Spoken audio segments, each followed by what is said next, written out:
Jadual harian Hana selalu sibuk. Jadi, saya kekal sihat dengan Vida C. Dengan vitamin C yang cukup setiap hari, tiada apa pun yang boleh menghalangi saya. Minumlah Vida C, perlindungan sistem imun anda.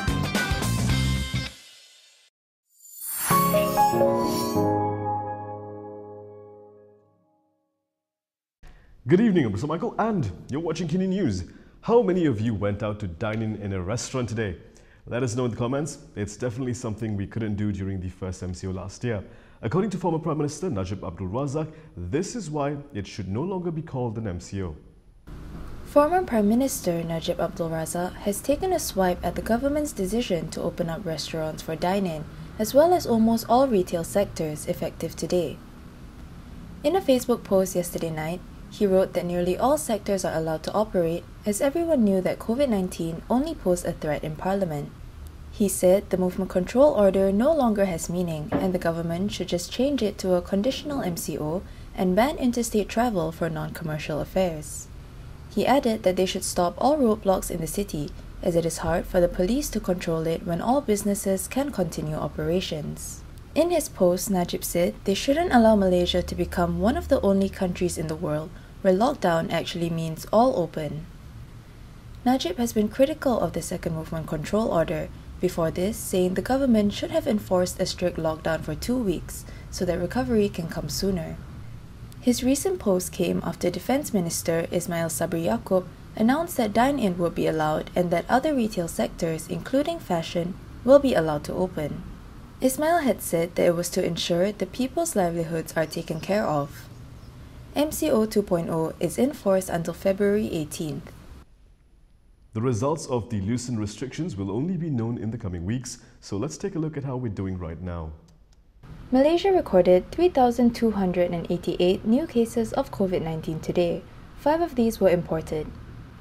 Active cases in the country are now at 52,186. Since the movement control order began on January 13th, new cases in Selangor, Kuala Lumpur, Sarawak, Malacca and Johor are still trending upwards. The Klang Valley continued to record the highest number of new infections, with Selangor recording 1,757 new cases. This was followed by Kuala Lumpur with 408 cases, Johor with 369 and Sarawak had 135 new cases. 14 deaths were also recorded today, taking the death toll from COVID-19 in the country to 923. The court has set a date for its decision on whether to acquit or to call Rosmah to enter her defence on corruption charges. Rosmah will know on February 18th whether she walks away or will have to enter her defence against corruption charges pertaining to soliciting a bribe of 187.5 million ringgit. The Kuala Lumpur High Court had fixed the date after the presiding judge, Muhammad Zaini Mazlan, heard the oral submissions from both the prosecution and defence teams today. Rosmah is facing 3 counts of corruption for allegedly soliciting 187.5 million ringgit from GPAC Holdings Managing Director Saidi Abang Samsudin as an inducement to help the company secure a 1.25 billion ringgit solar project for 369 rural schools in Sarawak. She is also accused of receiving bribes amounting to 6.5 million ringgit from Saidi between 2016 and 2017. The prosecution, which is led by Gopal Sriram, explained that there is evidence that the accused had instructed her former aide, Rizal Mansor, to solicit the bribe in question. Her defence team, led by Jagjit Singh, argued that Rosmah had never solicited the bribes, which she allegedly received in a form of 5 million ringgit and 1.5 million ringgit in 2 separate bags at the Sri Perdana residence. Jagjit claimed that it was Saidi who had offered 6.5 million ringgit as a political donation to Najib for the preparation of the general election. He alleged that the fund was then given to Najib via Rosmah.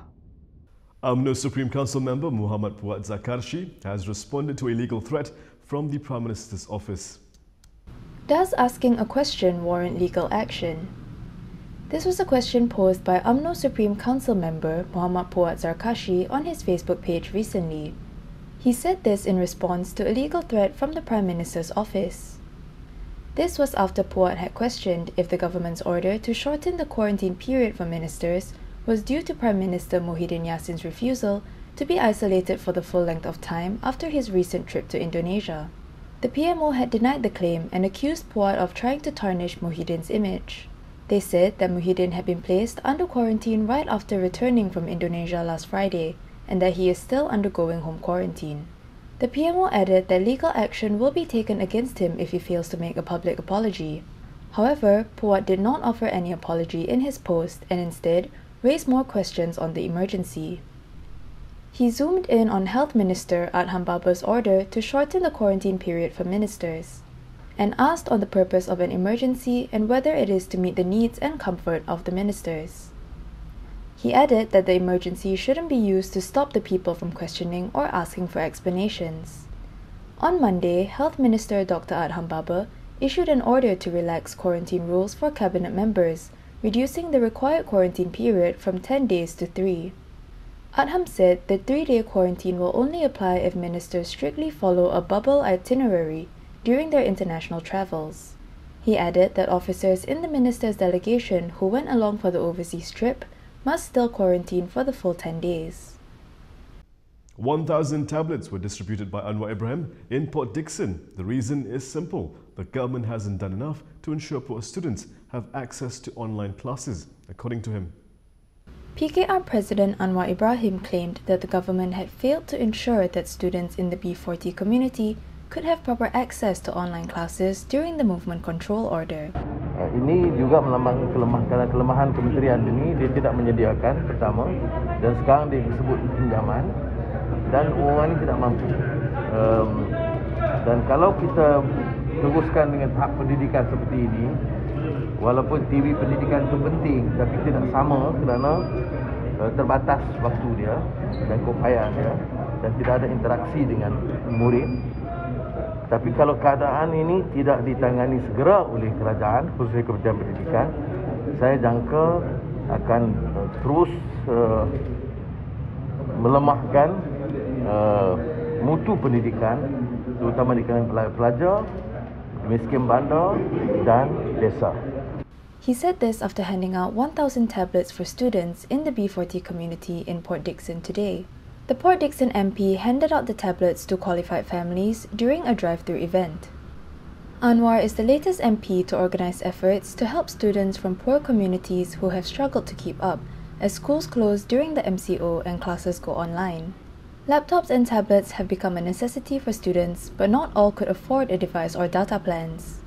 Several MPs, including Bukit Mertajam MP Stephen Sim, have sought to raise funds to help such students. The Pakmi Shelter was one of the most heartwarming stories we've done since this channel started. And for the hundreds of thousands of you who heard the story, you may know Mak Intan, featured in the video. Today, we lost her to cancer.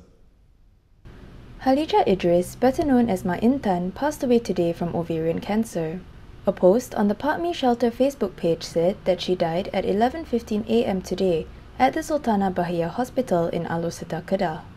Ma Intan had continued the struggle of her late husband Muhammad Azmi Isma, who is better known as Pakmi, in taking care of more than 600 stray dogs since his death in 2015. Pakmi's story had captured public attention in 2013 when the Alor-Setar City Council threatened to drive him out of his makeshift animal shelter, which he has been operating with his wife for almost 10 years. According to The Star, their shelter had received another eviction notice on January 28th, the same day that she was undergoing surgery. They quoted her son Badrul Hisham Ramli as saying that the notice stated that they were given a week to remove the strays. Badrul had said that his mother did not know about the notice and their family did not want to tell her as they worried it would worsen her condition. And that is all for me today. For more stories, you can go to KiniTV.com. You can also follow us on Instagram, Twitter, YouTube and Facebook for the latest news updates. If you like what we do, support the channel by clicking on the link below. Thank you and good night.